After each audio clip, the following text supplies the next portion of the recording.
Hello, this is Dr. Dave Maddock, and I'm here today to show you some of the things that you can do with SurveyMonkey to grab, analyze, and share data for the purposes of understanding what's happening in your school and for helping your teachers understand the trends that are being observed with the Non-Evaluative School Trend Observation instrument.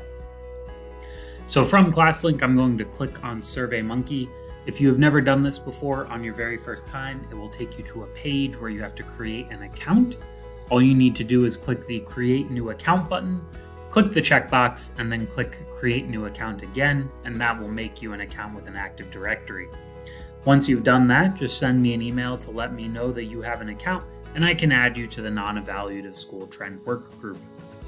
Once you're in that group, you'll want to click the My Team button at the top, and then click Work Groups. You'll see two lists. One is All Work Groups, the other is My Work Groups.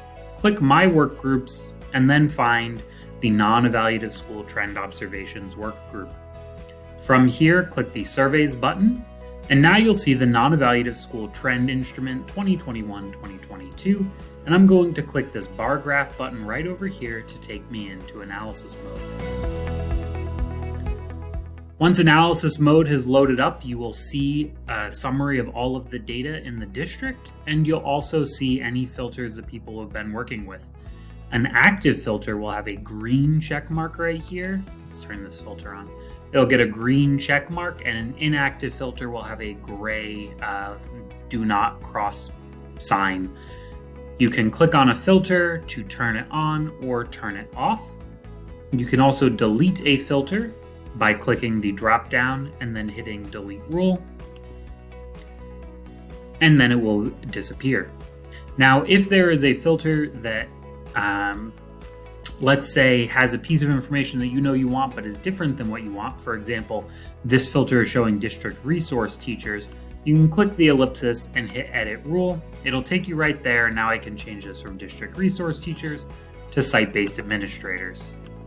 Apply this, and you can see now that it went from 514 entries down to 308 because it's filtering out only responses that have happened from site-based administrators, taking out those district administrators and district resource teachers entries. You can add a filter yourself by clicking plus filter, and usually you'll only want to use filter by question and answer, but some other items that may be useful for you are filter by time period, which will allow you to look for a specific point in time. Filter by question and answer, and then you can pick any question. So if you were looking for an elementary school, for example, you would click what is the name of my elementary school, and then I can click the name of my elementary school, scroll down and hit apply, and you will now see there is a new filter here showing just the elementary. So my two green check marks is principal observations at Deerwood Elementary, and I can see that 6 observations have happened so far, which for the first year of school is pretty good. Let's say I want to get rid of that. I can either click it again to turn the filter off, or I can go in and delete the rule. Using filters as well, I can also say choose what is the grade level. The first one will get you elementary grades, the second one will get you middle school grades. And then select, let's say I want to see second grade entries only. So now I'm looking at observations from school principals in second grade. I can delete some of these other rules to make this just a little cleaner for me to look at. If someone else is working in SurveyMonkey at the same time, deleting and adding rules will not affect their data unless they need to reload the page, in which case all of those filters will update and they'll need to reset their filters again. If you ever see filters randomly disappearing, that is what is occurring. You can add filters on any item that you see in here. So for example, is there an assessment currently ongoing? I could say no. And now I'm going to filter out all occurrences in which there was an assessment. So you can see 5 answers disappeared. Those 5 were taken during assessment. So now I'm looking at school principals, second grade observations where there was not an assessment ongoing. You may also, let's say this. From here, you can scroll down and see every item in the instrument in order. Now, a lot of these will be blank. For example, what is the name of the adult learning center has no matching responses. That's because I filtered it to second grade. There's nowhere in the district where a second grader is considered an adult. What is the grade level? You can see that all of the responses are in second grade because I filtered it down to second grade. And when you keep scrolling, you will eventually get down to the curriculum and instruction areas that we often want to look at. But it takes quite a while to scroll down. So what can you do about that? You can use this show button right here. And show will give you an overview of all of the pages, and you can see that the guaranteed and viable curriculum begins on page 11. By clicking this drop down, I can see questions 17, 18, and 19, which I can then click check on, and let's add page 12 as well. And then applying this, you'll see that my survey now has, beginning with question 17, has pages 11 and 12. So because of this, it is now only showing the questions that I want to look at. And if there were additional questions that I wanted to add, I could come back here, edit the rule, and then choose additional questions. Let's say I also wanted to add which content areas were observed. To that, I can then apply that, and now that question will be there at the top. I can see that we mostly walked ELA classrooms with some math and some high school science included as well. So what do we do with this now that we have it? Well, more than likely what you're going to want to do is first analyze it for yourself. So for that, you can scroll down and see questions like read, write, talk, and solve. So for this example, the evidence of student learners engaged in writing aligned to the learning task. I can see that we've seen quick writes, process writing, authentic writing, other, and then also quite a few classrooms where no writing was observed at the moment. Now, if I wanted to check a very specific time, I could also come back over, filter, as I mentioned earlier, by time period, and then I could say, well, let's only see observations that happened in the past 24 hours. Now I can see that principals who walked today only saw authentic writing and mostly saw no writing occurring in those classrooms. And if I wanted to get rid of that filter, come over here, click the ellipsis and hit delete rule. And now I'm back to seeing all of those items. Scrolling down, I can see every item on the non-evaluative school trend observation instrument. And I can see we're not seeing a lot of student monitoring their own progress at the moment. We are seeing a fair amount of teacher monitoring, or at least partial monitoring. Engagement between authentic and some compliance. We haven't seen any off-task classrooms at the moment. So what can I do with this now? Well, I might choose to share it with someone. So to do that, I can scroll back up to the top, and right here in this Save As button, I can click that and I can make a shared data link. You can export this to PDF if you want. That would be export file, and then all summary data would allow me to make a PDF of these. But I have found that the easiest way to share this is with this shared data link.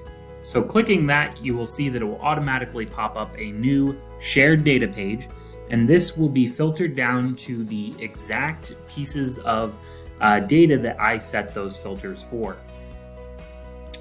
I can then title this page. I'm going to give it a name as Deerwood Nest August 2021. Wrong year. From here, you can give it a description if you would like. You can also, open-ended responses and individual responses aren't going to be useful at all with the Nest tool. A, because it doesn't have any open-ended responses, and B, because individual responses will allow people to determine the exact time that an observation happened, which goes against sort of the ethos of the Nest tool. But this data trends tool is useful if you wanted to, say, compare data by month, so you could choose to do that.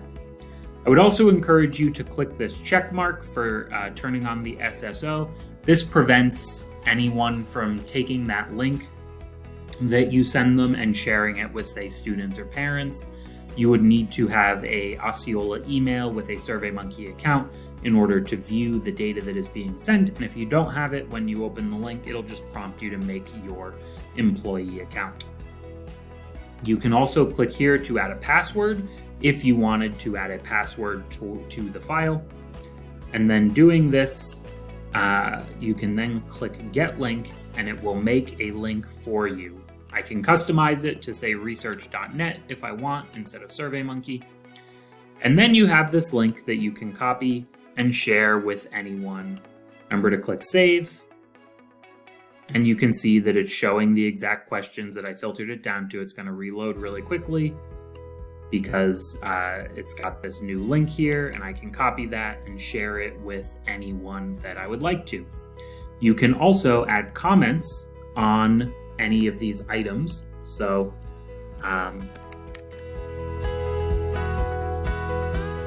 adding that will then leave a comment on the item. Any employees who come in can see the items, the comments here. So I could, for example, go down to talk and leave a comment and say,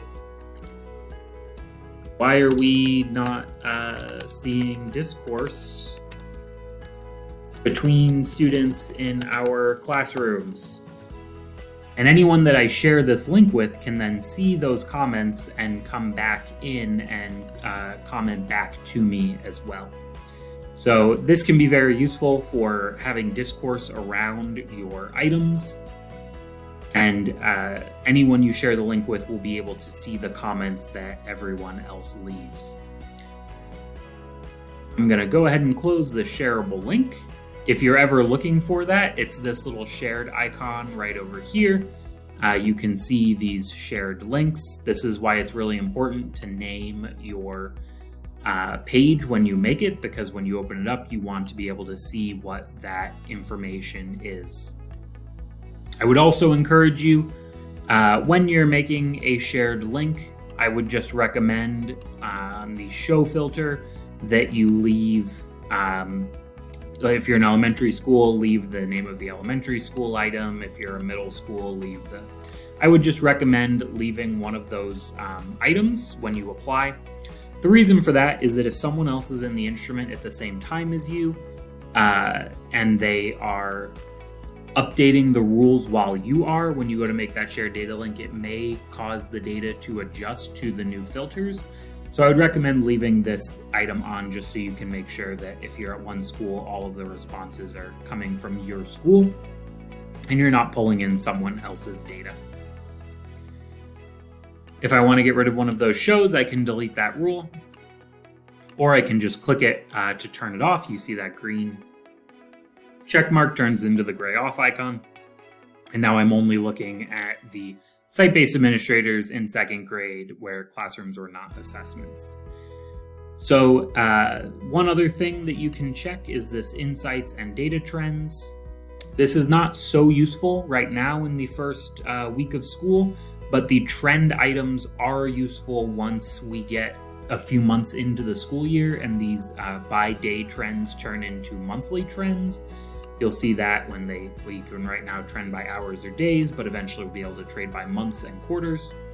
And once we can trend by months, being able to see the change across months is quite useful just to see what's happening. Are things increasing, decreasing over time, just so you can keep an eye on what you're seeing in your classrooms and what's being observed.